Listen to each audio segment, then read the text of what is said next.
Hello and welcome back to my YouTube channel. Today we are going to study the chapter 1 of class 10th history, that is the rise of nationalism in Europe. बहुत ही interesting chapter है, right? और ये chapter आपको आज के contemporary world के reality से रूबरू कराता है। इसीलिए ये चैप्टर इतना सिग्निफिकेंट हो जाता है। ठीक है? प्लस अगर आप देखेंगे तो आपके एनसीईआरटी के स्टार्टिंग में ही लिखा होगा events and processes. That is right. Just give me a second. ठीक है, स्टार्टिंग में ही लिखा है इवेंट्स एंड प्रोसेस। तो हम इसमें इस पर्टिकुलर चैप्टर में भी बहुत से इवेंट्स पढ़ने वाले हैं, राइट? और क्या प्रोसेस थे जिससे वो इवेंट्स सक्सेसफुल हुए या फिर फेल हुए, ये इसी से जानेंगे। ठीक है, plus coming back to the topic that is nationalism. Nationalism is an ideology. Plus आप लोग को एक इंपॉर्टेंट बात बता दूं, यहां जहां पर भी आप लोग ये देख ले ISM, समझ जाइएगा वो कोई ना कोई आइडियोलॉजी है। For example liberalism, feminism, Marxism क्या है? ये सब अपने आप में एक आइडियोलॉजी है, राइट? तो वैसे ही नेशनलिज्म भी अपने आप में एक आइडियोलॉजी है। अब ये इतना इंपॉर्टेंट क्यों हो जाता है? क्योंकि डेफिनेटली ये यूरोप में मेजर स्वीपिंग पॉलिटिकल चेंजेस लेके आता है। आज जो आप यूरोप का मैप देखते हैं, जिसमें आपको छोटे छोटे कंट्रीज दिख रहे हैं, Germany, Italy, France, earlier they were not there. वहां पर एम्पायर्स होते थे, बड़े बड़े एम्पायर होते थे, और उसके अंडर में ये छोटी छोटी कंट्रीज आती थी। तो ऐसा क्या हुआ, वॉट एग्जैक्टली हैपेंड, जिसके बाद से ये छोटी छोटी कंट्रीज फॉर्म होने लग गई? तो भाई हुआ ये ऐसा कि ये there was a birth of this ideology, birth of nationalism,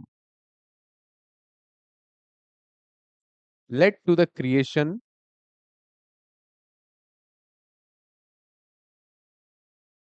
of nation states. Very important. Nationalism के बर्थ से ही छोटे छोटे नेशन स्टेट्स फॉर्म होने चालू हो गए। ठीक है, तो सबसे पहले हम यहां पर जस्ट सेकंड, नेशन का मतलब समझेंगे, फिर हम समझेंगे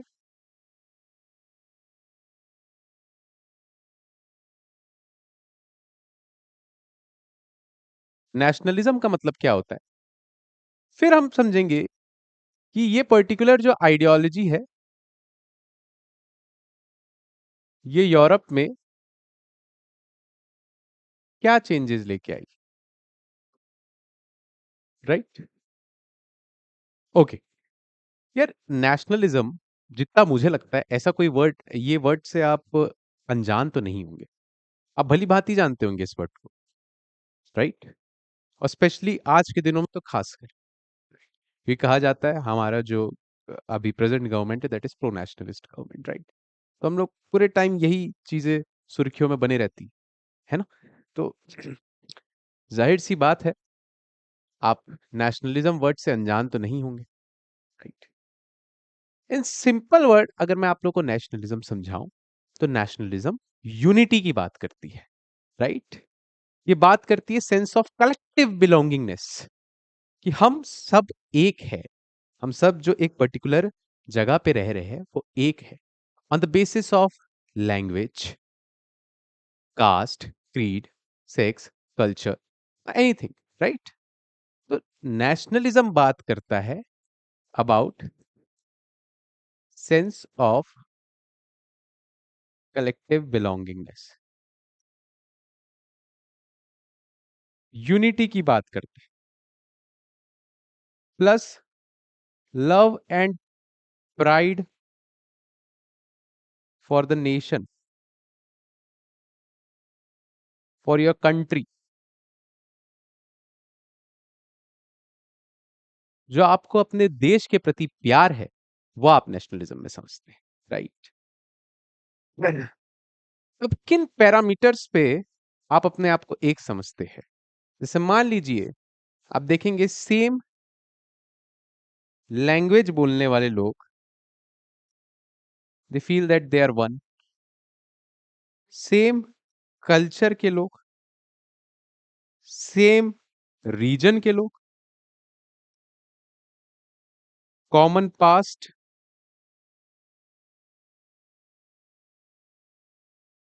दीज आर द पैरामीटर्स जिसके वजह से आपको लगता है कि आप लोग एक हैं, राइट? और the power struggle which we have had against Britishers, right? तो ये है nationalism. Nationalism is feeling of love for your own country, which comes from collective belongingness, right? Which arise from collective belongingness. इस चीज को समझो और patience रखो, धीरे धीरे चीजें समझ आ जाएगी, right? Now let's see what is nation, right? अब नेशन है वो group of people who share common culture, common past,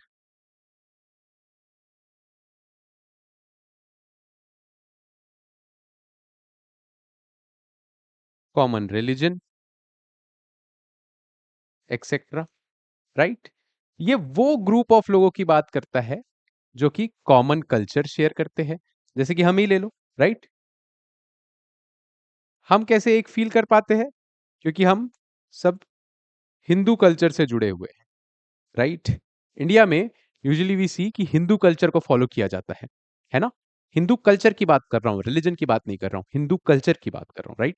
there is a difference, समझना ये चीजों को, ठीक है? फिर हमारा कॉमन पास्ट क्या है? ब्रिटिशर्स, ठीक है? जिनके खिलाफ हम लोगों ने साथ मिलकर लड़ा, उनके अगेंस्ट लड़ा और उनको यहां से भगाया, है ना? राइट? बट इंडिया में डिफरेंट रिलीजन बोले जाते हैं, डिफरेंट लैंग्वेजेस है, सॉरी डिफरेंट रिलीजन है, डिफरेंट लैंग्वेजेस बोले जाते हैं, राइट? तो ऐसे लोग जो कॉमन कल्चर शेयर करते हैं, जिनका कॉमन पास्ट है, जिनका कॉमन रिलीजन हो सकता है, जैसे कि आप जितने भी इस्लामिक कंट्रीज है उनका ले सकते हैं example, right? Pakistan for example, है ना? राइट? अब ये हम लोग इसलिए पढ़ रहे हैं क्योंकि यहीं से मॉडर्न नेशन स्टेट्स का जन्म होता है, राइट? यही आइडियोलॉजी नेशन स्टेट्स बना रही है, कहां पर? यूरोप में, ठीक है? Very important. थोड़ा बोरिंग लग रहा होगा but I am really sorry, आपको ये पर्टिकुलर चीजें समझना पड़ेगा। उसके बाद मैं आपको कंटेम्प्रेरी चीजों से इसको समझाऊंगा, रिलेट करके एग्जाम्पल्स देके। अभी हम लोग जब मैप देखेंगे ना तो चीजें और क्लियर हो जाएगी, ठीक है? और अगर आपको बोरिंग लग रहा है तो this is very sad, actually बहुत इंटरेस्टिंग टॉपिक है, right? This should not be boring for you, okay? ठीक है? तो ये जो नेशन स्टेट्स है, ये बने यूरोप में किसके वजह से? इस पर्टिकुलर आइडियोलॉजी के वजह से, दैट इज नेशनलिज्म, है ना? अर्लियर क्या होता था वहां पर? Earlier they use to exist old dynastic empires, for example Habsburg empire, for example आप देखेंगे तो ऑस्ट्रियन एम्पायर और Austro Hungary empire, Austro Hungarian empire, Ottoman empire का भी बहुत टाइम तक वहां पर राज रहा, राइट? रोमन एम्पायर,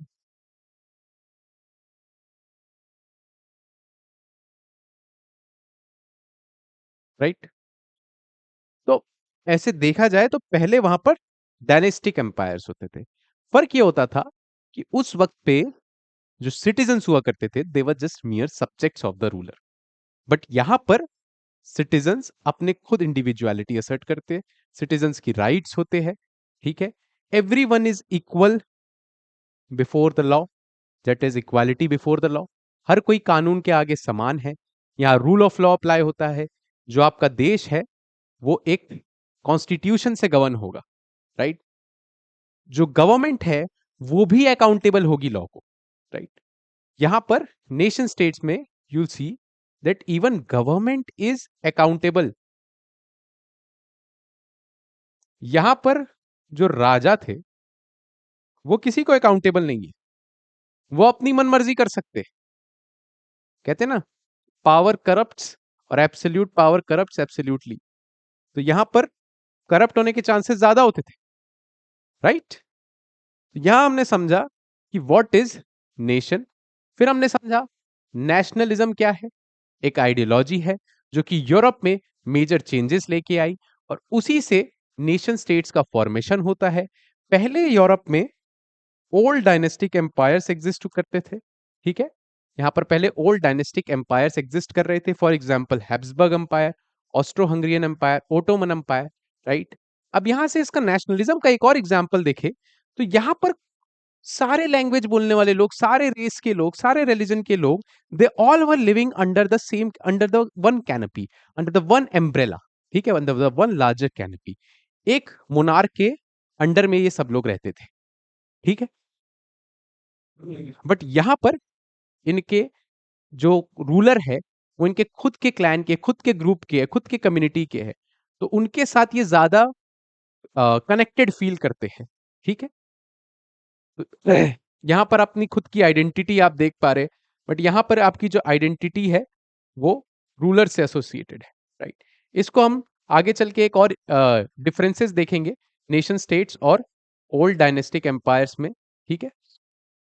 अभी एक बार पीपीटी में देख लेते हैं नेशन और नेशनलिज्म का क्या है, राइट। ऑलराइट, तो अभी हमने पढ़ा व्हाट इज नेशन, ठीक है। तो नेशन देखो यहां पर भी क्या बता रहा है, nation is a group of people जो कि कॉमन हिस्ट्री शेयर करते हैं, कॉमन कल्चर शेयर करते हैं, कॉमन लैंग्वेज है, कॉमन ट्रेडिशंस फॉलो करते हैं, and people feel a sense of unity definitely because ये लोग कॉमन चीजें फॉलो कर रहे हैं तो दिल फील यूनाइटेड इन अ वे, है ना। And people feel sense of unity and belongingness, right. Where is जो आप एम्पायर्स में देखेंगे, ओल्ड डायनेस्टिक एम्पायर्स में देखेंगे तो वहां पर ये सारी चीजें मिसिंग है, right. They believe they form one identity, उनकी अपनी एक पहचान है। मैंने अभी बताया पिछले ही स्लाइड में, राइट। तो आपको और क्लियर हुआ होगा what is nation, right.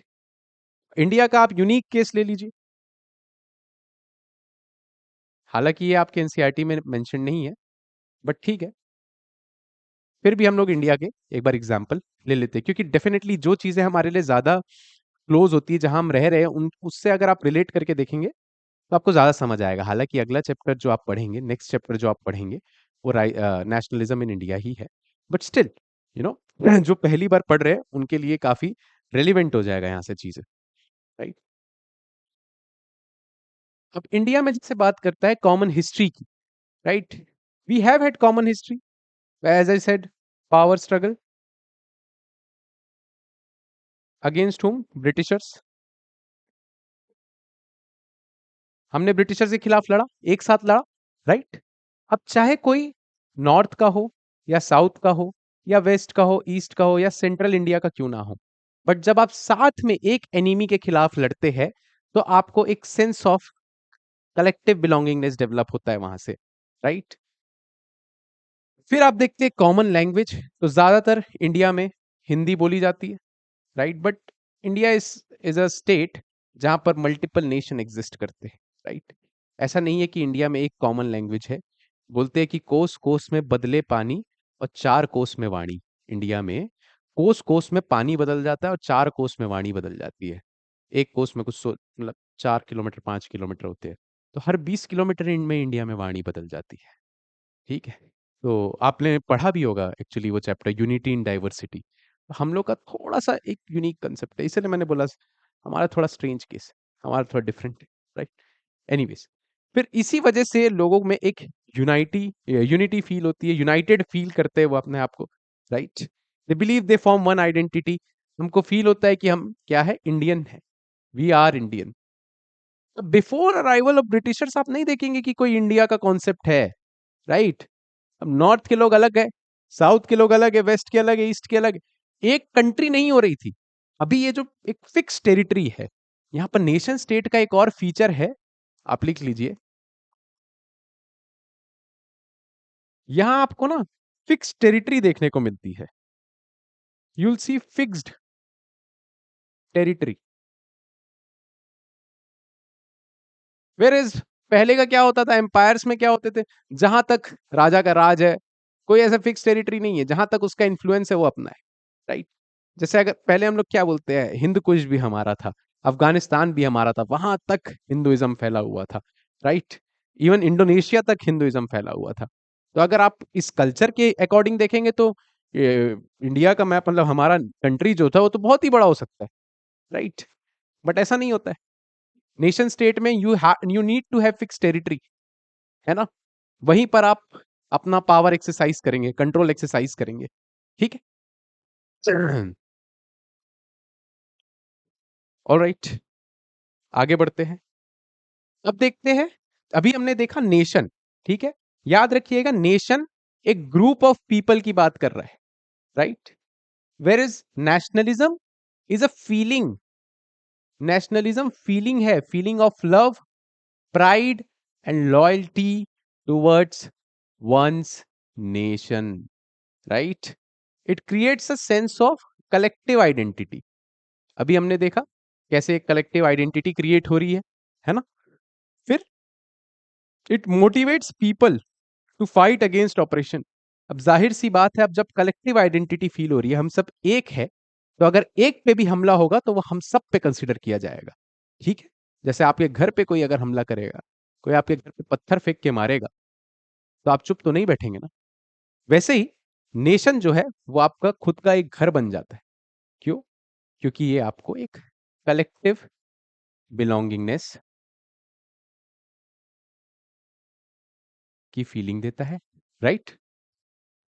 So it motivates people to fight against oppression. It demands freedom and unity. यहीं से आप देखेंगे तो डेमोक्रेसी का भी जन्म हो रहा है। आप फ्रीडम की डिमांड कर रहे हैं, यूनिटी की डिमांड कर रहे हैं, क्यों? क्योंकि अब आपकी खुद की इंडिविजुअल आइडेंटिटी भी है, राइट? वेयर एज वहां पर किंग आपकी नहीं सुनेगा, because at that place, empire वाले टाइम पे, जो अर्लियर यूरोप में सिस्टम था, वहां पर आप राजा के लिए एक मियर सब्जेक्ट थे। बट यहां पर आप एक सिटीजन्स है, और सिटीजन्स के अपने खुद के राइट्स होते हैं, राइट? आपने पॉलिटिकल साइंस में पढ़ा होगा, फंडामेंटल राइट्स होते हैं आपके पास, ठीक है? पहले कोई फंडामेंटल राइट्स के कॉन्सेप्ट नहीं थे, neither government was accountable, right? तो यहां पर डेमोक्रेसी का भी बर्थ देखने को मिलता है हमें, right? And nationalism played a major role in the French revolution and European unification. That's the reason we are studying this chapter. आपका पहला टॉपिक ही फ्रेंच रिवॉल्यूशन है। फ्रेंच रिवॉल्यूशन क्यों है? क्योंकि यहीं से हमको आइडिया ऑफ नेशनलिज्म मिलता है। The first expression of nationalism हमें कहां देखने को मिल रहा है? फर्स्ट एक्सप्रेशन ऑफ नेशनलिज्म हमें फ्रेंच रिवॉल्यूशन में ही देखने को मिल रहा है। और ये जो यूरोप एक एम्पायर में बटा हुआ है, उसका जो यूनिफिकेशन है, आप आगे देखेंगे कि कैसे जर्मनी यूनिफाई हो रहा है, कैसे इटली का यूनिफिकेशन हो रहा है। पहले Germany was divided into 39 kingdoms, right? Italy अलग अलग डचीज, कैंटन्स, इसमें डिवाइडेड थे इन लोग। Switzerland was divided into cantons, ठीक है? चलो आगे बढ़ते हैं। चलिए, अब ये जो स्लाइड है, ये हमें प्रॉपर डिफरेंस एक्सप्लेन करेगी between nation state and old dynastic empires. भाई ऐसी क्या वजह थी जिससे हम ये चैप्टर पढ़ रहे हैं? तो ये सबसे बड़ी वजह है चैप्टर पढ़ने की, राइट? Just a second.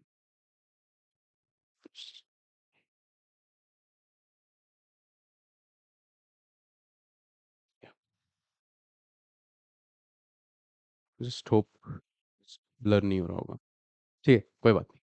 ठीक है, तो देखो, यहां से यहां एक ट्रांजिशन हुआ है, तो हमको इसके फीचर्स जानना बड़ा इंपॉर्टेंट हो जाता है, राइट? इसके फीचर्स हमें पता होने चाहिए। तो नेशन स्टेट क्या है? जहां पर हमारी खुद की एक कॉमन आइडेंटिटी है, हम एक कॉमन कल्चर शेयर कर रहे हैं, कॉमन लैंग्वेज बोल रहे हैं, कॉमन हिस्ट्री है, citizens feels united as one nation. Example France, Germany, Italy. Where is old dynastic empire में आप देखेंगे, अभी मैं बताया कि empire is ruled by a king और एम्परर, राइट? यहाँ कोई कंसेंट नहीं चाहिए, यहाँ रूलर्स को सिटीजन्स का कंसेंट नहीं चाहिए टू रूल, राइट? यहाँ कोई लेजिटिमेसी नहीं चाहिए आपको। Power based on dynasty, family rule, included many different cultures. जैसे मैंने अभी बताया, different culture, language, they were all living under the same umbrella, under the one umbrella, under the one larger canopy. ठीक है, तो सारे अलग अलग डिफरेंट कल्चर के लोग, अलग अलग लैंग्वेज बोलने वाले लोग, अलग अलग रिलीजन के लोग एक साथ रहते थे। For example Austro Hungarian empire, Ottoman empire. ठीक है, अब हम देखते हैं कि यहाँ जो बेसिस ऑफ यूनिटी है क्या है, और यहां पर बेसिस ऑफ यूनिटी क्या है, राइट? Just a second. देखो, यहां जो बेसिस ऑफ यूनिटी है वो है एक shared national identity, right? Where is यहां पर जो है, ये सिर्फ और सिर्फ आप कितने लॉयल है अपने राजा को, वो मैटर करता है, राइट? यहां people, they feel belonging to the nation, कि हाँ, हम, ये हमारा देश है। क्यों फील हो रहा है? क्योंकि जाहिर सी बात है, हमारे जैसे दिखने वाले लोग, हमारे जैसी भाषा बोलने वाले लोग, हम सब हमारे जैसे सेम कल्चर के लोग एक साथ रहते हैं। जाहिर सी बात है, हम उनके साथ ज्यादा रिलेटेबल फील करेंगे, ज्यादा आइडेंटिकल फील करेंगे, राइट? तो यहां पर no feeling of national unity, यहां कोई इमोशंस ही नहीं है ऐसे, राइट? अब यहां पर रोल ऑफ पीपल क्या है? यहां पर people are source of power, अभी बताया मैंने, यहां पर कोई सोर्स नहीं चाहिए आपको, कोई कंसेंट नहीं चाहिए लोगों का, राइट? यहां पर आपके पास कोई पॉलिटिकल पावर नहीं है, यहां पर आप वोट नहीं डाल सकते, right? This is ruled bye monarch, this is ruled bye citizens. Democracy क्या है? By the people, for the people, of the people, है ना? पार्टिसिपेशन इन गवर्नेंस, यहां पर आपका पार्टिसिपेशन रहता है, यहां पर आप एक बस मियर सब्जेक्ट्स है एंड नॉट सिटीजन्स, राइट? आगे बढ़ते फिर लैंग्वेज और कल्चर में क्या डिफरेंस है? यहां पर मल्टीपल लैंग्वेजेस बोली जा रही है, डिफरेंट कल्चर्स फॉलो किए जा रहे हैं, वेयर एज यहां पर एक कॉमन लैंग्वेज को प्रमोट किया जाता है। और यूजुअली एक ये थोड़ा सा ड्रॉबैक भी होता है, अगर आप देखेंगे तो कितना कंफ्लिक्ट होता है। It's just not the case of India, trust me. अगर आप बाकी कंट्रीज की भी रिपोर्ट उठा के देखेंगे, तो वहां पर भी ये सारी कन्फ्लिक्ट चल रही होती है, इंटरनल कन्फ्लिक्ट चल रही होती है। वो क्या होता है कि हम लोग का थोड़ा एक्सटर्नल कन्फ्लिक्ट में ध्यान ज्यादा रहता है, इंटरनल कन्फ्लिक्ट में कम रहता है ना? तो हमें उतना पता नहीं चल पा रहा होता है, बट ये जो प्रॉब्लम है ये हर जगह रहती है ना? कि यहाँ पर एक कॉमन लैंग्वेज को प्रमोट किया जाता है, राइट? वेयर एज यहाँ नेशनल कल्चर्स को एंकरेज किया जाता है, और यहाँ पर ऑफ्टन आप देखोगे तो one culture will often dominate other, right? यहाँ फोक ट्रेडिशन सेलिब्रेट किए जाते हैं, या माइनर माइनर कल्चर्स को सप्रेस कर दिया जाता है। पॉलिटिकल सिस्टम, ये आपके लिए समझना बहुत इंपॉर्टेंट है, क्योंकि ये ना थोड़ा कंसेप्चुअल चीज है, यूजुअली आपको कोई समझाएगा नहीं इतना डिटेल में। इसीलिए मैंने ये स्लाइड लेके आई है, ये पर्टिकुलर स्लाइड ही मैं इसलिए लेके आया हूँ, ताकि ये चीजें मैं यहाँ पर आपको समझा दूं, तो आगे पूरे चैप्टर में आपको उतनी डिफिकल्टी नहीं जाएगी। Because definitely this is an introductory lecture, ये एक इंट्रोडक्टरी लेक्चर है, बट जो भी इसको थोड़ा पेशेंस के साथ देखेगा, उसका कंसेप्ट बड़ा क्लियर हो जाएगा, और उसको आगे चल के चैप्टर में डिफिकल्टीज कम फेस करनी पड़ेगी। ठीक है, ऑल राइट। तो यहाँ एक कॉन्स्टिट्यूशनल गवर्नमेंट है, यहाँ एब्सोल्यूट मोनार्की है। क्या डिफरेंस होता है? Constitutional government is run by constitution, constitution में रूल्स लिखे होते हैं, जिसके गवर्नमेंट भी बाइंडेड होती है, even government is binded by those rules. ठीक है, ये राजा नहीं है, ये रूल कर रहे हैं, ये गवर्नमेंट है, but they are binded by certain rules, right. यहां पर इसके पास एब्सोल्यूट पावर है, ये जो करना चाहे वो कर सकता है, राइट। आर्बिट्ररी रूल देखो आ गया, मन माना। आर्बिट्ररी मतलब क्या होता है? मन माना, अपनी मर्जी, मेरा मन। जैसे आपकी गर्लफ्रेंड कहती होगी मेरा मन, राइट, वैसे ही। ठीक, यहां क्या है? Rule of law. Important, just a second. यहां है rule of law. Rule of law क्या है? कानून का राज चलेगा भाई। यहां पर लॉ पावरफुल है, everyone will have to be accountable to law, right. Equality before law, सारे लोग कानून की नजरों में समान हैं, चाहे आप राजा हो, चाहे आप प्रजा हो, चाहे आप कितने भी बड़े आदमी हो, चाहे आप कितने भी बड़े एक्टर हो। सॉरी बट ये ऑब्वियस ही बात है, एक थ्योरी है, राइट। असलियत कुछ और होती है। जैसे हमारे मम्मी पापा भी क्या कहते हैं कि बेटा तुम सब हमारी नजरों में एक हो। हमारे सिबलिंग्स के ये यूजुअली यूज होता है कि तुम लोग सब हमारी नजरों में एक हो, बट मेरी मम्मी मुझसे ज्यादा प्यार करती है, right. Anyways, let's look at boundaries. अब देखो बाउंड्रीज जो मैंने आपको स्टार्टिंग में ही बताया, यहां पर बहुत बड़े बड़े टेरिटरीज होती है, लार्जर टेरिटरीज होती है। अब boundaries are decided by wars and marriages. उस टाइम पे जो मैरिजेस होते थे वो स्ट्रैटेजिकल होते थे, ठीक है, आज भी होते। Clearly defined boundaries, right. यहां पर आप देखेंगे तो एक डिफाइंड बाउंड्री है and it is based on nationality. ठीक है, तो आप एक क्लियर डिस्टिंक्शन देख सकते हैं, पहले क्या सिस्टम था और आज क्या सिस्टम है। इसके बाद हम लोग मैप देखेंगे जो कि बहुत इंपॉर्टेंट है, जिससे आपको समझ आएगा कि पहले यूरोप कैसे दिखता था और अब यूरोप कैसे दिखता है, राइट।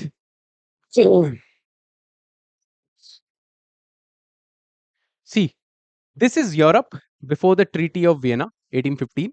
ठीक है, ये बैटल ऑफ वाटरलू के बाद हुई थी। ये आगे हम लोग पूरा चैप्टर में पढ़ेंगे। इसमें नेपोलियन वाज डिफीटेड, ठीक है, और उसके बाद ट्रीटी ऑफ वियना होती है, यहाँ पर रिस्टोरेशन ऑफ मोनार्की होती है ना। एनीवेज, यहाँ पर आप जर्मन किंगडम देख रहे हैं, बट यहाँ कोई जर्मनी नहीं है, राइट। यहाँ कोई इटली नहीं है, ये देखो इटली किंगडम है, अदर स्मॉलर स्टेट्स है, but Italy as a country नहीं है यहाँ पे, राइट। यहाँ पर आपको कंट्री नहीं दिख रही है, किंगडम्स दिख रहे हैं।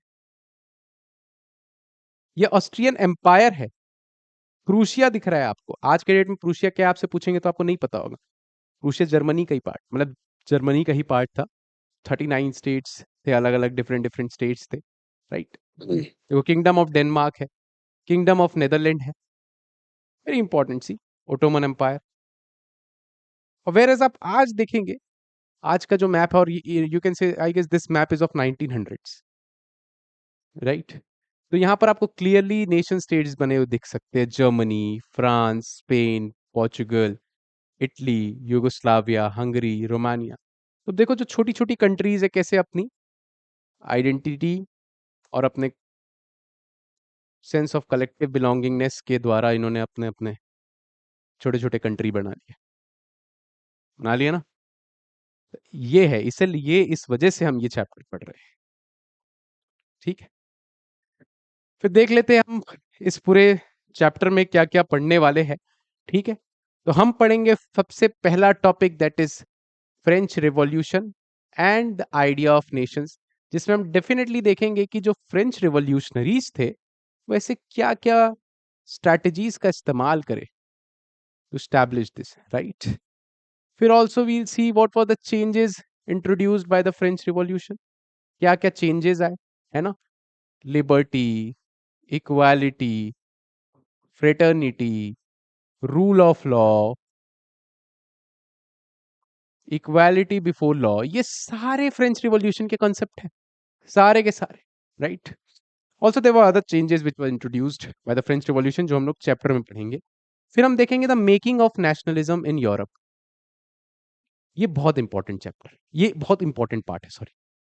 ठीक है? ऐसी क्या क्या वजह थी जिस वजह से नेशनलिज्म आया? और बेसिकली आप लोग जो देख रहे हैं ये तख्ता पलट देख रहे हैं।